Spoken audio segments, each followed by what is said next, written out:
Bueno, siendo 18 el 11, vamos a continuar con el capítulo 4.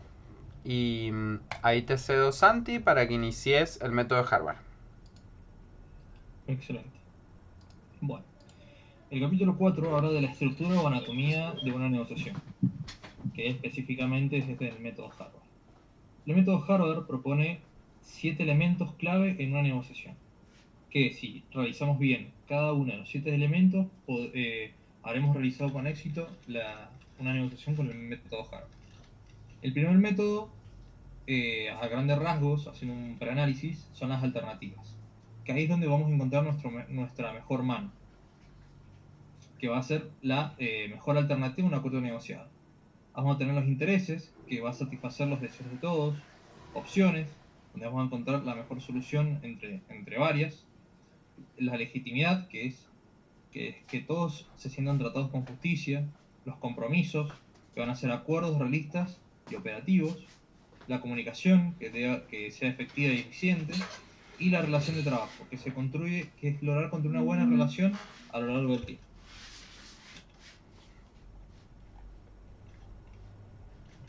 Bueno, tenemos lo que es, por así decirlo, la mesa de la estructura o mesa de la negociación. ¿Qué está dentro y qué está afuera? De la estructura es diferente a lo que es, así está o no está en la mesa. Recordemos que por así decirlo, las alternativas están fuera de la mesa. Al igual que por así decirlo,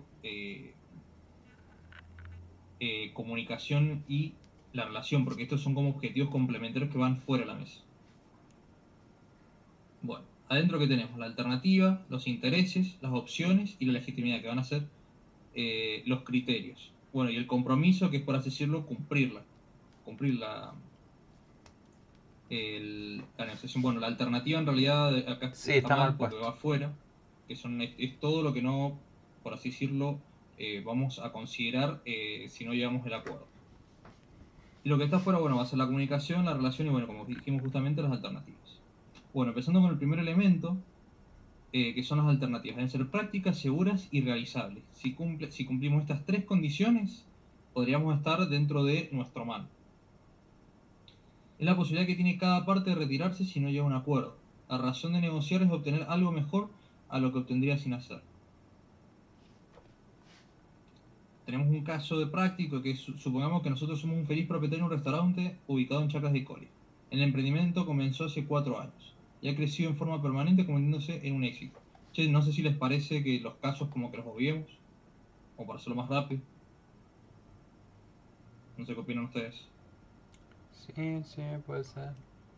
La verdad que sí. Sí, Ah, perdón, tenía el micrófono apagado. Te estaba diciendo que sí, porque el caso es como nada, lo que ya hemos hecho, eso de que subrayamos y ponemos alternativa uno, internet 150 megas, viste esas cosas que hacemos. Perfecto. Lo voy a ir sacando eso cuando aparezcan los ejemplos para hacerlo más rápido. Perfecto. Bueno,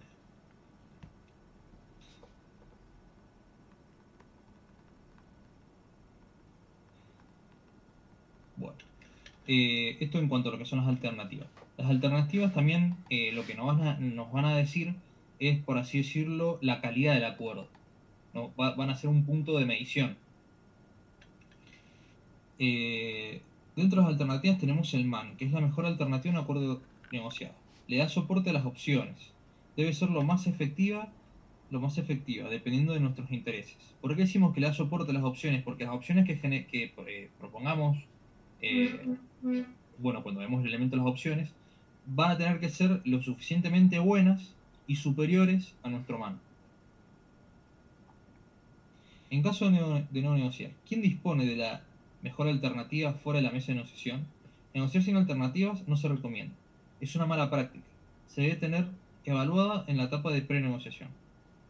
La MAN siempre es una. Se puede desarrollar varias alternativas, pero siempre se debe elegir una. Dan responder a la pregunta: ¿qué hago si no llego a un acuerdo? Es un plan B previo a la negociación, que es el que se hace en la preparación. Por si se da un cisne negro. El cisne negro, que bueno, se lo explico porque la Faustina no estuvo en la otra grabación, es como algún hecho así como imprevisto que cambie por completo toda la organización, como por así decirlo, un punto de inflexión o un efecto mariposa. Algo de que llegamos tan bien encaminados que pum, pasa algo tan pequeño o imprevisto que cambia el rumbo de todo. De algo que se estaba por concretar que se cancele. A todo a último momento. Entonces, ante ese problema, tenemos que tener siempre un man de respaldo. La razón de negociar es obtener algo mejor de lo que obtendría sin hacerlo. La seguridad es lo que me va a poder. Es decir, que mientras más información tengo, mejor va a estar preparado el man. Y mientras mayores alternativas tenga y más desarrolladas estén, voy a tener más seguridad en la negociación, porque sé que si no me va a mover el piso llegar o no a un acuerdo, porque voy a tener un respaldo. Bueno, ¿cuál es el problema? Llegar a un acuerdo que después lamentamos. Sentimos que nos presionaron para llegar a un mal acuerdo. Sentimos que lo podríamos haber hecho mejor. Ese es los problemas que vamos teniendo de no plantear alternativas. El diagnóstico, las causas son, la negociación se basó únicamente en las posibilidades existentes sobre la mesa de negociación. Tenemos que tener siempre en cuenta lo que está afuera. La estrategia, analizar las alternativas de ambas partes en caso de no llegar a un acuerdo. ¿Cuáles técnicas poseemos? Encontrar su man. Hay que encontrarlos antes de la negociación. No los invento en el camino. Siempre tenemos que tenerlo preparado. Por eso decimos que se realiza en el proceso de preparación. Tenemos que listar las posibles acciones, por lo menos tener una, aunque sea una. Las más prometedoras, mejorarlas y hacerlas prácticas. O sea, no solo es plasmar una idea, sino es simularla y ver qué tan realizable es. Porque con solo mencionar una idea en el aire no basta. Utilizar el man. Si mi alternativa es muy fuerte, ponerla sobre la mesa. No es para presionar ni para chicanear ni nada. Es para hacer razonar a la otra parte. Es para demostrar a la otra parte que lo que me propone no me conviene, porque me puedo satisfacer de otra manera.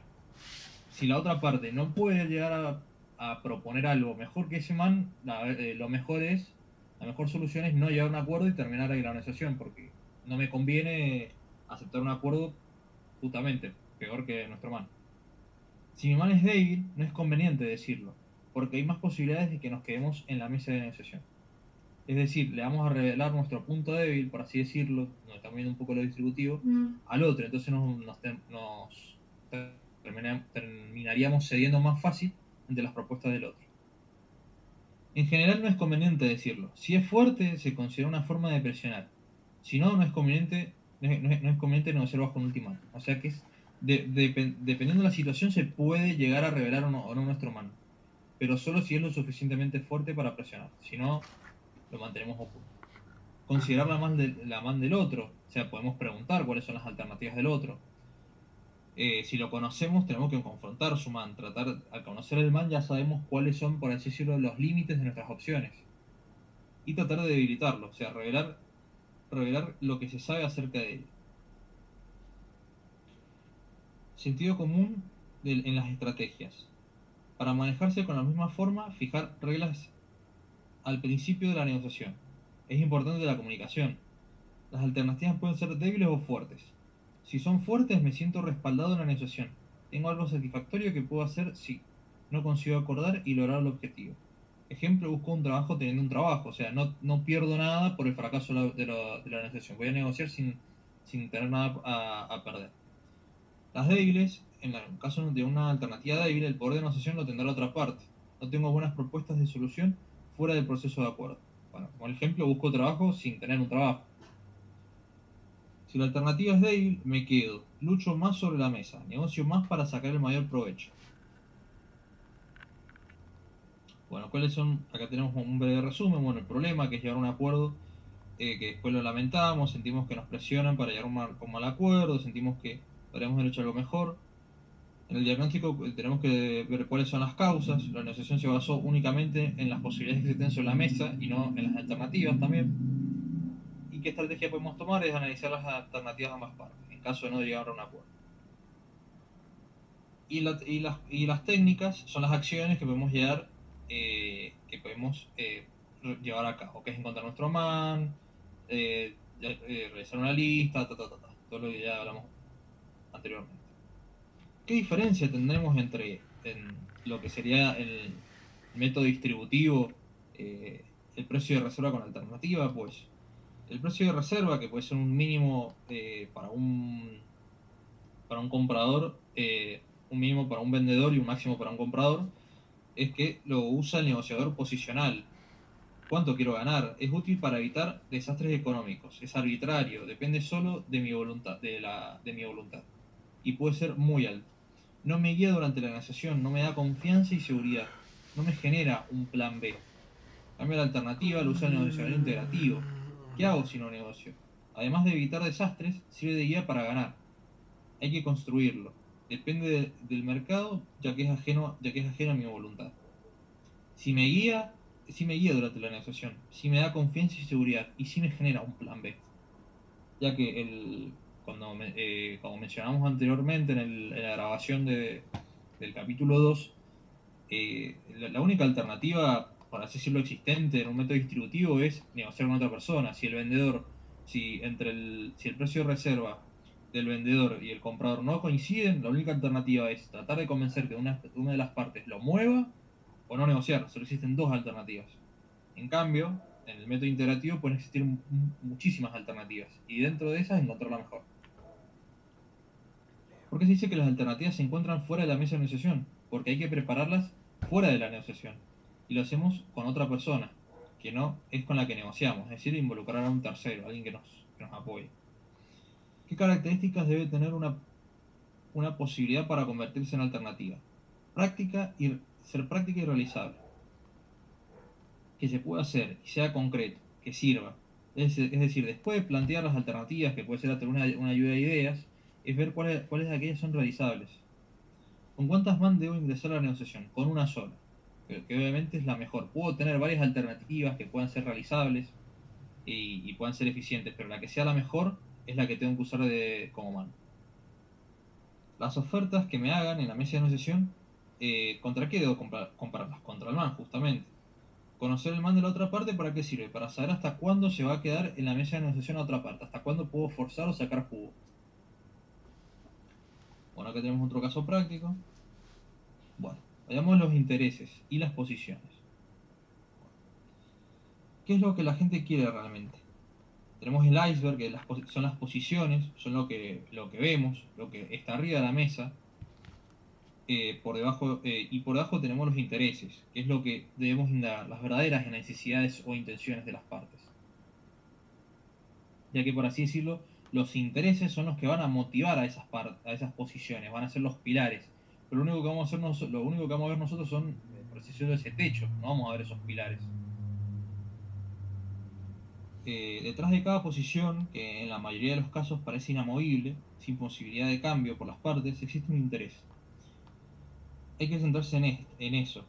La clave de una buena negociación reside en saber diferenciar de estos dos términos. Una vez identificados los intereses, comienza el trabajo de idear opciones creativas para poder satisfacerlos. Bueno, tenemos otro caso práctico.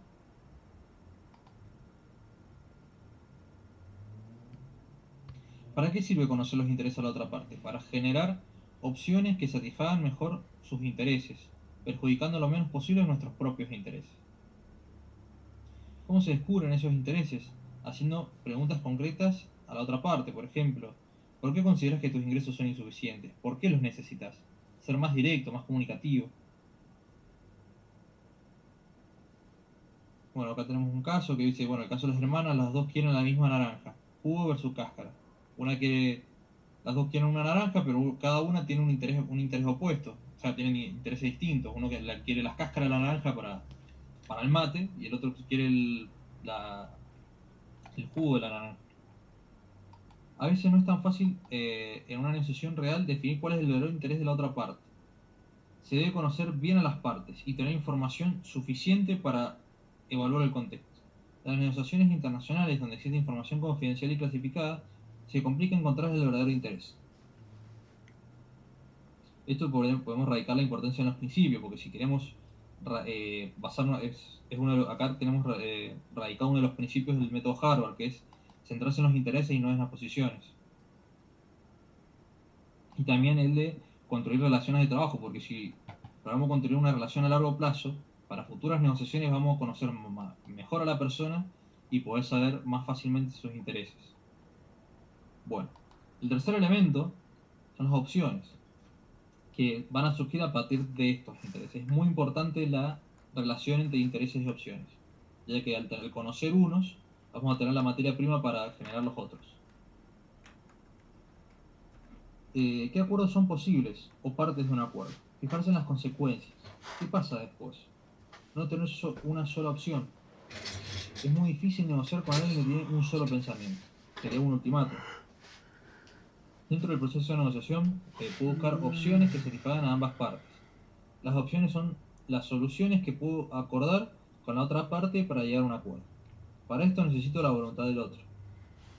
Recordemos que las opciones las vamos a fijar en base a los intereses del otro. Y yo voy a sacrificar mis intereses hasta el punto de llegar a la mano. Esa va a ser nuestra métrica. Nuestro mínimo va a ser nuestro máximo aporte va a ser el límite con nuestra mano, y la máxima satisfacción del otro van a ser los intereses del otro, y vamos a llegar y vamos a sacrificar los intereses del otro hasta llegar hasta su mano. Por eso, si logramos obtener la información de los man de ambos y los intereses de ambos, van a ser más fructíferas la generación de opciones. Bueno, tenemos un caso práctico, y bueno, eso sería en síntesis las opciones. Bueno, Santi. Ay, perdón, te interrumpí. Dale, ahora toca. ¿Seguís vos si querés? Sí, porque me dijiste que a las 1:30 te tenías que ir y... Dale, sí, me puedo quedar 5 o 10 minutos más y te escucho a vos hablar. Bueno, chicos, muchas gracias, Santi, por los primeros 3 elementos. Voy a continuar con los que quedan. Empecemos con legitimidad. ¿Qué criterios utilizamos para convencernos a cada uno de que nosotros no estamos siendo estafados? O sea, básicamente, ¿qué criterios usamos para sentir que todo es justo? No se busca el regateo, porque en el regateo no hay información objetiva. Hay que usar criterios objetivos. ¿En qué fundamentas lo que me estás pidiendo? Tiene que haber una fundamentación cierta. Bueno, da un caso de un aumento de sueldo. Fíjense que dice que tienen que ser datos ciertos, números, métricas, información comprobable. Todo esto sirve para convencer. Cuando Santi en los próximos días nos explique la exposición de sindicatos, va a tocar la legitimidad. Básicamente es asegurarse de que el proceso utilice, digamos, algo fundamentado, algo respaldado, y de que lo que se negocia sea algo, legítimo propiamente dicho. Son proceso y la sustancia. Que ya lo explicamos en realidad en el capítulo anterior. Que también eso, asegurarse de que haya legitimidad, sirve para asegurar la relación. Por eso estaba en el capítulo de recién, capítulo 3, relación, y hablaba de la parte del proceso y de la parte de la sustancia. ¿Cuáles son los 4 principios de Harvard que hay que utilizarse? O sea, es como los 4 acuerdos, digamos, es general para el método de Harvard. Están puestos aquí, ¿no? Porque aseguran la legitimidad, pero es general. Que hay que separar a las personas del problema, que hay que insistir en que el resultado se base o la negociación propiamente dicha, en criterios objetivos. Hay que generar una variedad de opciones, de posibilidades ante actuar que busquen el mutuo beneficio. Ahí falta la palabra clave, mutuo beneficio. Y hay que concentrarse en los intereses y no en las posiciones. Entonces, repasemos, y por ahí con un orden distinto, ¿no? Separar a las personas del problema. Ya que separé a las personas del problema, separo a los intereses de las posiciones. O sea, me concentro en los intereses y no en las posiciones. Insisto, ahora que ya separé a las personas del problema y que me estoy concentrando en los intereses y no en las posiciones, insisto en que se utilicen criterios objetivos. Y ya que estoy utilizando criterios objetivos, ya que estamos bien en lo que estamos haciendo, me aseguro que se generen múltiples opciones utilizando la creatividad de mutuo beneficio. Separar personas del problema. Centrarse en los intereses, no en las posiciones. Asegurarse de utilizar criterios objetivos. Y asegurarse de generar opciones de mutuo beneficio. Esos son los 4 acuerdos, digamos, en Harvard. 5. Comunicación. ¿Estoy preparado para escuchar y hablar eficazmente? Negociar es comunicar para obtener resultados. El proceso de escuchar y hablar se utiliza para trabajar y evaluar la información que se produce en el proceso de negociación. Debemos saber preguntar y saber escuchar. Evaluar información actual y nueva.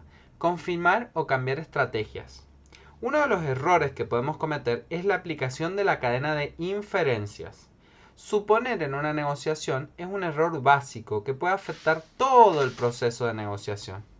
En una negociación, la comunicación debe ser objetiva y fundamentada. Las partes, para acordar, deben comunicar bien. Bueno, fíjense que acá hay un caso práctico, se habla de cómo lo comunica y cómo se equivoca, pero lo importante, esto es clave que lo veamos en los 20 minutos que va a usar el Santi para explicar los 7 elementos en el caso práctico de sindicalismo. Ahora, en cuanto a la relación de trabajo, en realidad las negociaciones se llevan en un contexto social complejo, que tiene impacto en la negociación propiamente dicha. Sin embargo, los negociadores se manejan como si no tuvieran relaciones previas, presentes y no les interesara el futuro. Las personas que negocian tienen un pasado, un presente y un futuro. Estas relaciones pasadas, presentes y futuras afectan las negociaciones presentes. Esto hay que tenerlo en cuenta. Hay que realizar el continuo tiempo espacial para entender cómo nos está afectando el pasado y el futuro en la negociación. Y acá, que esto también hay que asegurárselo en la legitimidad, tenemos que analizar 2 aspectos. La sustancia, que es lo que vamos a negociar propiamente, que ya lo explicamos en la unidad anterior, y el proceso. El que negociamos, o sea, la sustancia, analizamos si buscamos maximizar la satisfacción de intereses de ambos. O sea, si buscamos maximizar la satisfacción de intereses de ambos, solo se logra con espíritu colaborativo. O sea, trabajando en conjunto contra el conflicto. Buscamos una relación de colegas, no de adversarios. Buscamos poner en claro que esta negociación presente es solo un hito, un punto en una relación que va a continuar a futuro, pues necesariamente vas a volver a negociar. O sea, acá descarta completamente lo que vimos en el negociador distributivo, el de negocio a corto plazo. Él asegura que todo tarde o temprano vuelve. Para ello, manifiesta claramente que el único camino es trabajar en conjunto para lograr beneficios mutuos para ambos y agrandar el pastel y trabajar como socios y bla bla bla. A ver, eso es en cuanto a la sustancia. Después, además del cómo, hay un cuándo. ¿Desde cuándo negociamos? ¿En qué momento comienza? Eso es algo más que tenemos que entender como negociadores. ¿Cierto? Antes de sentarse en la mesa de negociación, concretamente en la primera etapa de la negociación llamada preparación. En la preparación inicia la negociación. En esta preparación hay un momento en que ambas partes se juntan informalmente para conocer lo que cada uno piensa sobre todos y cada uno de los elementos, incluidos la relación. Y allí se decide si se va a negociar o no. Ahí en la preparación está iniciando la negociación y por ende la relación. O sea, la relación y por ende la negociación. Desde este primer momento hay que comenzar a dar las bases para una relación constructiva y conjunta. O sea, relación dirigida a ser socios. Que recién me había olvidado mencionarlo, me parece. Ahora, el cómo, el proceso. O sea, ¿cuál es la relación de trabajo que debemos buscar en el proceso? Y buscamos legitimidad, ser tratados con justicia, exigir legitimidad en las acciones. ¿Y cómo aseguramos que el proceso sea legítimo? ¿Ven cómo se relaciona legitimidad con relación? Van de la mano. Por eso es como decía el Santi, estaban fuera de la mesa. A mí no me gusta decir fuera de la mesa. Yo digo que son transversales a la mesa. Están tanto dentro como fuera, porque inician desde el momento 1 a asegurar legitimidad y mantener la relación. Desde el día que nos conocemos. Pero todavía no estamos en la mesa de negociación. Tuvimos una reunión informal para conocernos. Y ya empezó la relación y ya inició la legitimidad. Entonces, ¿cómo es el proceso? Nada nos garantiza que la otra parte no recurra a tácticas sucias para ganar imponiendo su voluntad. Eso podría pasar. Tenemos la necesidad y obligación de controlar permanentemente el proceso para que sea limpio y equitativo. Si detecto que el otro aplica tácticas sucias, debo ponerlas sobre la mesa y negociar un proceso limpio. Debo establecer las reglas hacia adelante. O sea, tenemos que tratar de dar el ejemplo, ¿no? De cómo el otro está haciendo sucio, ser más sucio. Es una negociación sobre otra negociación, la de la sustancia. Por eso Fisher habla de metanegociación. Esto ya lo vimos, alguien lo había notado en el capítulo de recién. La metanegociación. Asegurar la legitimidad del proceso es negociar sobre cómo vamos a negociar. Que esto lo explicó Santi, que básicamente, a ver, lo resumo porque Santi fue la Agustina, porque ya lo explicó. El problema es, bueno, que las relaciones están funcionando eficientemente, que se rompen y que no se tiene en cuenta que hay un continuo, que no es un momento nomás. Entonces, ¿cómo lo diagnostico? Y el diagnóstico que te da, si vos lo analizás, es que la gente mezcla las personas con el conflicto, o sea, la relación con las sustancias. Y hay una tendencia a regatear. Chao, Santi. Hay una tendencia, igual ya casi terminábamos. Y que a mejor relación hay mayor capacidad para tratar las diferencias, que es clave, ¿no? Para generar opciones. ¿Qué estrategias hay que hacer? Y lo básico, separar las relaciones de la sustancia. Eso para empezar. Y después hay que ser constructivo, hay que dar el ejemplo, hay que fomentar y fortalecer la relación.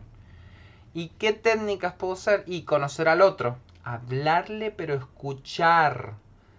Ser cordial, aliviar tensiones, no perder el tiempo. Sea socio para resolver el problema. Es lo que recomienda Harvard. Ahora, el compromiso es el caminito de acción para asegurar que lo que decidimos en la mesa se cumpla o no se cumpla. Las negociaciones suelen cerrarse con el compromiso, puede darse como que puede que no. Puede que terminemos de negociar y confiemos en el otro o no seamos muy formales, no. Pero ya esa misma confianza es una forma informal de compromiso. A ver, ¿qué es importante? Poner sobre la mesa los intereses, tener resuelto todos los pasos anteriores, alternativa, intereses, opciones, legitimidad. Hay que ver lo acordado con la otra parte, qué es lo que va a hacer cada uno y cómo, lo práctico, la garantía, chequear que con el escribano, el contrato, etc. A ver, pensemos esto. Fíjense todo el camino antes del compromiso, el previo en el proceso de negociación. Hubieron las alternativas, que era lo que yo tenía, los caminos si no llegaba a un acuerdo, o sea, si no negociaba, si no hay acuerdo. Los intereses, que era a través de fomentar la comunicación y la relación, descubrir qué quiere el otro a través de las posiciones. Las opciones, que eran lo que generábamos creativamente entre ambos para encontrar opciones de mutuo beneficio, solucionar el conflicto. La legitimidad, que eran los criterios, era cómo asegurábamos justicia, que ninguno se impusiera sobre el otro. Tanto en el conflicto o en la propuesta de resolución. O sea, en ambas de solución buscamos legitimidad, como en el proceso. O sea, hacíamos una doble legitimidad, buscábamos en el qué se negocia y en el cómo. Ahora, hasta ahí hemos llegado a trabajar en conjunto con el otro buscando una solución que satisfaga los intereses de ambos. ¿Y ahora qué? Y necesitamos que todas las decisiones que hemos trabajado y acordado se manifiesten en una declaración conjunta que dejen claro lo acordado, cómo se va a implementar en el futuro y cómo se lleva a la práctica. O sea, eso es asumir un compromiso, es lo plasmado, el resultado final. A las negociaciones más complejas el compromiso va a ser más complejo. O sea, si es una fusión compra-venta es un contrato de 1.000.000 de páginas. Si es que nosotros dos nos comprometemos a estudiar mañana, es un acuerdo verbal que a lo sumo va a quedar plasmado en un calendario. ¿Y qué es un compromiso? Que yo ya he ido spoileando un poco. Es planteamientos que especifican en forma verbal o escrita lo que cada parte hará o dejará de hacer. Es el resultado de todo el trabajo previo desarrollado en la mesa, en forma conjunta, tratando de lograr una solución conjunta y aceptable que satisfaga los intereses de ambos. Es un documento donde se expresan con claridad y precisión todos los acuerdos logrados en la mesa. Qué debe hacerse, cómo debe hacerse, quién debe hacer o no hacer, en qué momento, dónde, etc. Planearlos y describirlos para que resulten prácticos, comprensibles, durables y verificables. ¿Cuál es el insumo necesario? Las anotaciones en la agenda del negociador, donde se detalla lo tratado y acuerdos logrados en cada sesión. ¿Cuál es la metodología de trabajo? Reunión conjunta, relectura de lo acordado, parafraseo, repetir las frases para que ambas partes reconozcan que entienden el texto, acordado de la misma manera, rever cuantas veces sea necesario, o sea, el parafraseo es algo muy clave en general en la comunicación. ¿Cómo lograr concluir los asuntos? Es tan importante negociar como poder concluir el acuerdo. Piensa desde el principio en el cierre de la negociación, hay que irse anticipando, hay que tener en mente a dónde quiero llegar y poder ir llevando a la otra persona, ¿no? Imagine cómo sería un acuerdo exitoso en el proceso. Problemas a discutir y qué hacer para resolverlos, trate de tenerlo en cuenta, piense qué necesitará para convencer al otro, no espere a que el otro, digamos, aparezca para irlo pensando. Esta visión modifíquela con la información y vaya retroalimentando todo esto, ir modificando a medida que avanza el proceso. ¿Cómo logramos concluir los asuntos? Diseñe un acuerdo que sirva como marco de referencia, un acuerdo como estándar. Durante la preparación vaya haciendo un bosquejo preliminar. Bueno, yo sé que voy a vender una casa y ya tengo que tener un acuerdo estándar de compra-venta. Tendrá espacios en blanco a llenar con mis anotaciones, con lo que vamos resolviendo y acordando. Puede ser una lista de encabezamientos, o sea, puedo tenerlo como los básicos, ¿no? Y después entre medio ir rellenando. La redacción de los puntos resueltos será durante la negociación y servirá de registro de lo tratado. Hay que avanzar gradualmente hacia el compromiso. Conviene acordar desde el principio que todos los compromisos son tentativos. Todos los compromisos previos son tentativos, son borradores y no es que estamos apurando al otro. O sea, como que hay que acordar que, che, yo traigo esto, pero para que vayamos juntos rellenando, no, ganar tiempo, no es que te quiera apurar ni nada. Fíjate cómo podemos ver los 4 cuadrantes, pero ahora en vez de la relación, en vez de como hiciste vos más temprano, Agostina, que era con las emociones, y también lo vimos con otra cosa, ahora creo que era la relación, ahora lo vamos a ver con los compromisos. El problema es que la gente se limita a hacer compromisos durante la negociación y hace regateos que no son muy comprometidos. El diagnóstico de esto es que la gente se concentra solo en el compromiso, solo les preocupa apurarlo y se olvidan de la calidad del compromiso. Quieren lo más rápido posible que el otro firme el contrato, no les interesa que lo construyamos bien. ¿Cuál podría ser la estrategia? Que hay que centrarse, abocarse en la sustancia. Hay que posponer los compromisos para el final. O sea, podemos ir haciendo el borrador, pero no hay que irse apurando. No, bueno, firmar y después seguimos. No. Hay que determinar cuándo es el mejor momento. Y es cuando ya hemos trabajado intereses, opciones y criterios. Antes no. Si no hemos trabajado en las opciones, ¿por qué ya querés que firmemos un contrato? Todo bien, con que hemos compartido, nos hemos comunicado, pero no tiene sentido si no hemos generado opciones de mutuo beneficio. O los criterios no están bien claros. Bueno, me hace enojar. ¿Qué técnicas podemos usar? Clarificar sus ideas de compromiso. Que la otra parte sepa que se compromete usted. Ser claros. Esto es parte de comunicación. Que la otra parte sepa qué le pide usted a él y a que se comprometa. O sea, bien claro es también lo que necesitamos del otro. Hay que establecer la autoridad de cada uno, las obligaciones y los derechos de cada uno. Hay que probar las presunciones. Hay que hacer borrador de posibles compromisos porque ayuda a centrar discusión y los podemos sujetar a críticas y cambiarlos antes de que sea tarde. Y hay que comprometerse temprano a tener un proceso que aplaza al final los compromisos sobre la sustancia. O sea, hay que proponer reglas. ¿Por qué? Porque si no aparece una de las dos partes que quiera apurar a la otra que se comprometa. Y esto también es parte de legitimidad. El proceso tiene que estar encarado. Tiene que haber un precompromiso en el que nos comprometemos a que vamos a tener un proceso saludable en el que al final vamos a comprometernos sobre la sustancia. No te voy a presionar ya para que me firmes, Agostina. Me comprometo en nuestro proceso a ser completo, que se van a generar las opciones, legitimidad, y recién ahí nos vamos a sentar y firmar un contrato. Esas son mis reglas, digamos. ¿Qué acuerdos hay? Con esto terminaríamos. Hay acuerdos totales, que se acordó sobre todos los intereses, o sea, se cierran. Son acuerdos integrales. Hay acuerdos parciales, que no están mal. Se acuerda sobre una parte de los intereses y otros se dejan por ver. Decir, bueno, ya está, no vamos a coincidir en todos los horarios, Agostina, no vamos a poder todas las mañanas estudiar. Acordemos que el martes y el, no sé, y el lunes sí podemos estudiar en la mañana esto, y después ya vemos los otros, ya vemos si estudia cada uno solo o lo que sea. Parcial. Catálogo de divergencias. Anotamos todos los puntos sobre los que no llegamos a un acuerdo y son los temas que deben seguir solucionándose, que hay que ir tratando.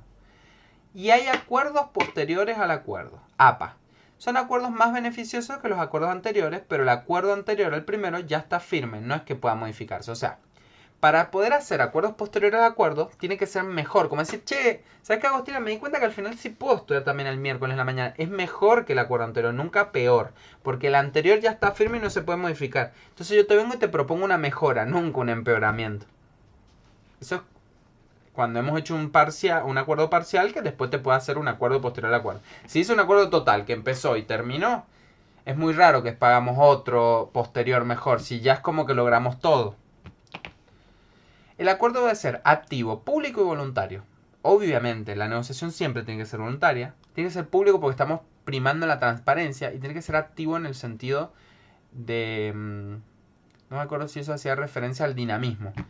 Es importante en una negociación convencer al otro por sí mismo, por su bien, por sus intereses. No que lo estoy como persuadiendo, sino que él se dé cuenta que, bueno, esto me conviene. Es mejor que las alternativas que tengo afuera de la mesa.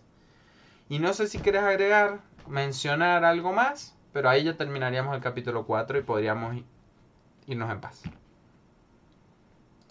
No, la verdad que no, bastante completo, o sea, bastante énfasis con los que yo leí antes, entonces como usamos cosas que yo ya hablé y las volvimos a recalcar acá con el tema de ahora, así que no, me parece que bastante completo. Perfecto. Bien, entonces, para que quede constancia en la negociación en la grabación antes de que termine. Mañana vamos a ver capítulos 5 y 6. Son cortitos y vamos a meter entre medio uno o dos casitos que son finales que están ahí subidos de Coned para que los charlamos, o sea, ni nos ponemos a anotar para ver si hemos entendido la globalidad, cosa que después ya lo que sería el miércoles cada uno haga sus presentaciones y podamos decir que hemos visto toda la materia y que solo nos tenemos que sentar tranquilos a repasar y a descansar un poco la cabeza. Así que bueno, voy deteniendo la grabación.